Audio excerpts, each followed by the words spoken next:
Something is watching you from the edge of the firelight. It moves on 4 legs, but the shadow it casts has 2.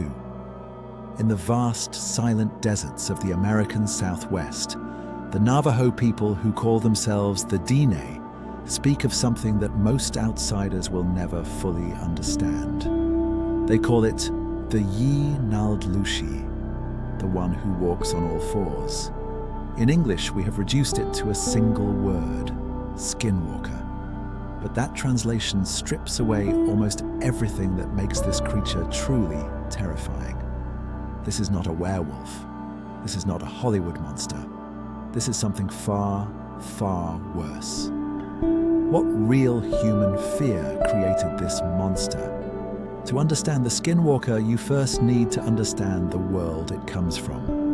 The Navajo spiritual system is extraordinarily complex, built over centuries of deep connection to the land, the sky, and the delicate balance between all living things. At the heart of Diné culture are the medicine people, the healers and spiritual leaders who dedicate their entire lives to learning sacred ceremonies, songs, and prayers.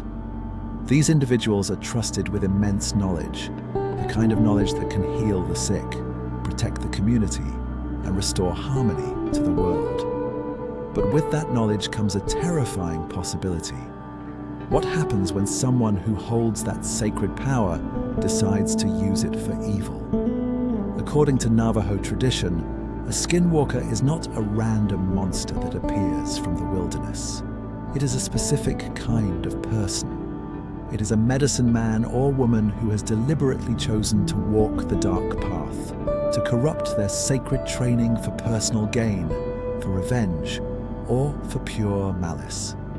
They are said to achieve their power through the most extreme act of transgression imaginable, the murder of a close family member. This act of ultimate betrayal is believed to sever them completely from the natural order, granting them terrible abilities.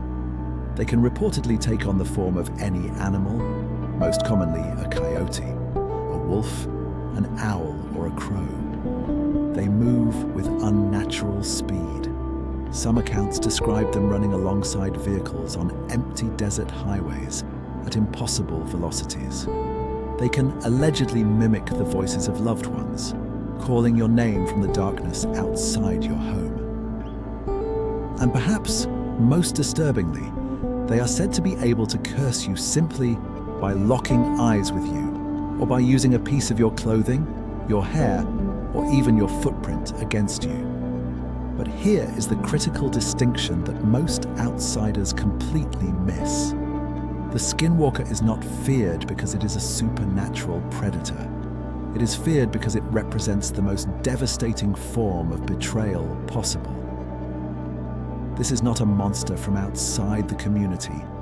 This is a monster from within. Imagine living in a small, tight-knit community in the harsh desert, where survival depends entirely on trust, cooperation, and shared spiritual knowledge. Now imagine discovering that the very person your family trusted to heal your sick child, the person who sang the sacred songs over your grandmother's body, the person who knew every prayer and every ceremony, has secretly been using that same knowledge to harm, to manipulate, and to destroy. That is the true horror of the skinwalker. It is the fear that the healer is the poison, that the shepherd is the wolf, that the person standing beside you in ceremony is the one who will curse you when you turn your back. This fear is not unique to the Navajo.